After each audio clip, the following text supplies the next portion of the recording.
आज के इस वीडियो में अपन जिस क्वेश्चन के बारे में डिस्कस करने वाले हैं वो अपने के पास जेईई मेंस के 31 जनवरी 2024 के शिफ्ट फर्स्ट का क्वेश्चन है, जैसा कि आप लोग देख पा रहे हैं। यहाँ पर देखिए अपने पास क्या दे रखा है कि for alpha comma beta comma gamma not equal to 0 के बराबर है। आगे अपने पास दे रखा है कि if sine inverse alpha plus sine inverse beta plus sine inverse gamma equal to किस बराबर दे रखा है, पाई के बराबर। ठीक है, आगे अपने पास दे रखा है कि an alpha plus beta plus gamma into alpha minus gamma plus beta equal to 3 alpha beta के बराबर दे रखा है। Then gamma is equal to gamma किसके बराबर होगा। चलिए सबसे पहले अपने पास यहाँ पर क्या दे रखा है, तो साइन इनवर्स अल्फा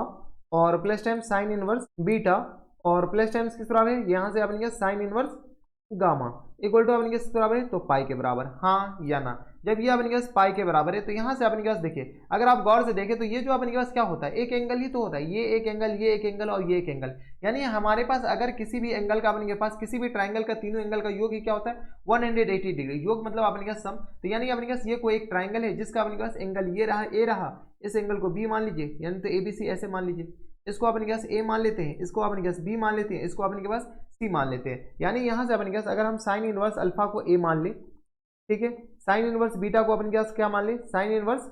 बीटा को अपने के पास बी मान लें, ठीक है, और यहाँ से अपने पास साइन इनवर्स गामा को क्या मान लें, तो साइन इनवर्स गामा को हम क्या मान लें, सी मान लें। ठीक है, तो यहाँ से आगे अपने पास ए बी सी, तो यहाँ से अपने पास बताइए तो अल्फा इक्वल टू किस बराबर जाएंगे, इसको सॉल्व कीजिए तो अल्फा इक्वल टू किस बराबर आ जाएंगे, तो ये इनवर्स है तो यहाँ से आगे अपने पास साइन ए के बराबर, हाँ है ना। यहाँ से अपने पास बीटा इक्वल टू किस बराबर जाएंगे, तो बीटा इक्वल टू बताइए, तो बीटा इक्वल टू किस बराबर जाएंगे, तो यहाँ से आगे अपने पास साइन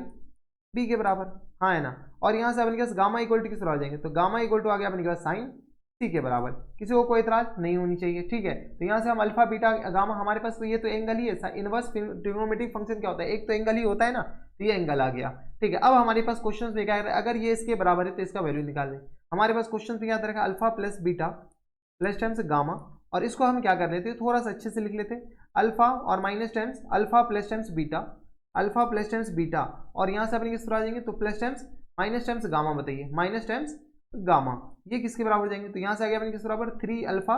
बीटा के बराबर। यहाँ से अगर हम इसको ए मानते हैं, इस पूरी क्वांटिटी को ए मान लिए, और इसको अपने पास क्या मान लिए, बी मान लिए, इस पूरी क्वांटिटी को ए मान लिए, इसको अपने पास क्या मान लिए, बी मान लिए, तो ए प्लस बी और ए माइनस बी लिखा हुआ है। तो यहाँ से अपने पास क्या बताइए, तो ये अपने पास क्या लिखा हुआ है, अल्फा प्लस बीटा इन पूरे का होल स्क्वायर, और माइनस टाइम्स अपने पास क्या लिखा हुआ है, तो alpha sorry minus times gamma square के बराबर, हाँ या ना, इक्वल टू आगे इस बराबर 3 अल्फा बीटा के बराबर। यहाँ से अपने कैसे बताइए, तो ये आगे alpha square plus times beta square और प्लस टाइम्स किस आ जाएंगे, तो गामा स्क्वायर के बराबर, हाँ या ना, गामा स्क्वायर, और यहाँ से आगे सॉरी गामा स्क्वायर कहाँ से आ गया, alpha square plus beta square और प्लस टाइम्स 2 अल्फा बीटा के बराबर, और माइनस टाइम्स अपने किस तरह आ जाएंगे, गामा स्क्वायर के बराबर, इक्वल टू किस तरह आ जाएंगे 3 अल्फा बीटा के बराबर। किसी को कोई इतराज हमारे सबसे यहाँ तक नहीं होनी चाहिए। अब क्या कीजिए, इनको सॉल्व कीजिए, इनको सॉल्व कीजिए तो किस तरह लिखा हुआ कि alpha square plus times beta square और माइनस टाइम्स क्या है, ये गामा स्क्वायर के बराबर है, इक्वल टू किस तरह आ जाएंगे, ये इधर जाएगा तो अपने किस तरह आ जाएंगे, अल्फा बीटा के बराबर, हाँ या ना। अल्फा बीटा को अपने पास नीचे भेजिए, यहाँ से alpha square plus times beta square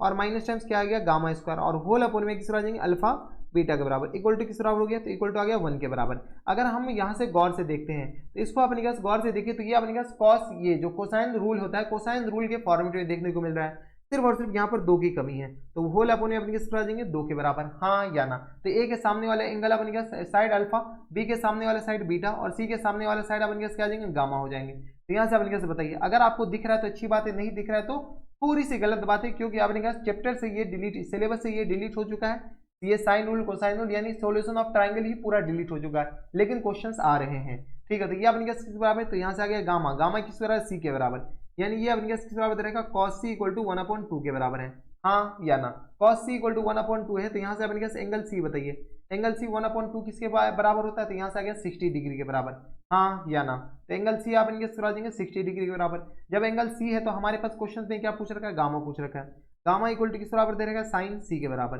sine सी बताइए, साइन सी मतलब साइन 60 डिग्री, साइन 60 मतलब अपन किस तरह आ जाएंगे, तो √3/2 के बराबर, यानी फुल एंड फाइनल अपन का आंसर किस आ जाएंगे, √3/2 के बराबर। √3/2 ऑप्शन नंबर किस में दे रखा है, तो ऑप्शन नंबर ए में ही दे रखा है, यानी ऑप्शन नंबर ए क्या जाएंगे उनके करेक्ट आंसर। तो देख रहे हैं अपने पास क्वेश्चन कैसे कैसे घुमाया जाता है। तो अपने का सीबीएसई में ये जो जेईई मेंस में वो डिलीट हो चुका है सॉल्यूशन ऑफ ट्रायंगल, लेकिन फिर भी क्वेश्चन पूछ रखा है, और ये ज्यादा पुराना नहीं जो 2024 का है। ठीक है, तो इसलिए सॉल्यूशन ऑफ ट्रायंगल पढ़ के जाइएगा, थोड़ा बहुत तो पढ़ के जाना ही है। तो ये थे अपने जेईई मेंस के 31 जनवरी 2024 के शिफ्ट फर्स्ट का क्वेश्चन था, और बढ़िया क्वेश्चन था। ऐसे क्वेश्चन एग्जामिनेशन में तो बनाकर आना है, छोड़ना तो हरगिज नहीं है। तो बस इतना इस वीडियो में, मैं आपसे मिलता हूं नेक्स्ट वीडियो में, तब तक के लिए stay happy, stay healthy and good bye.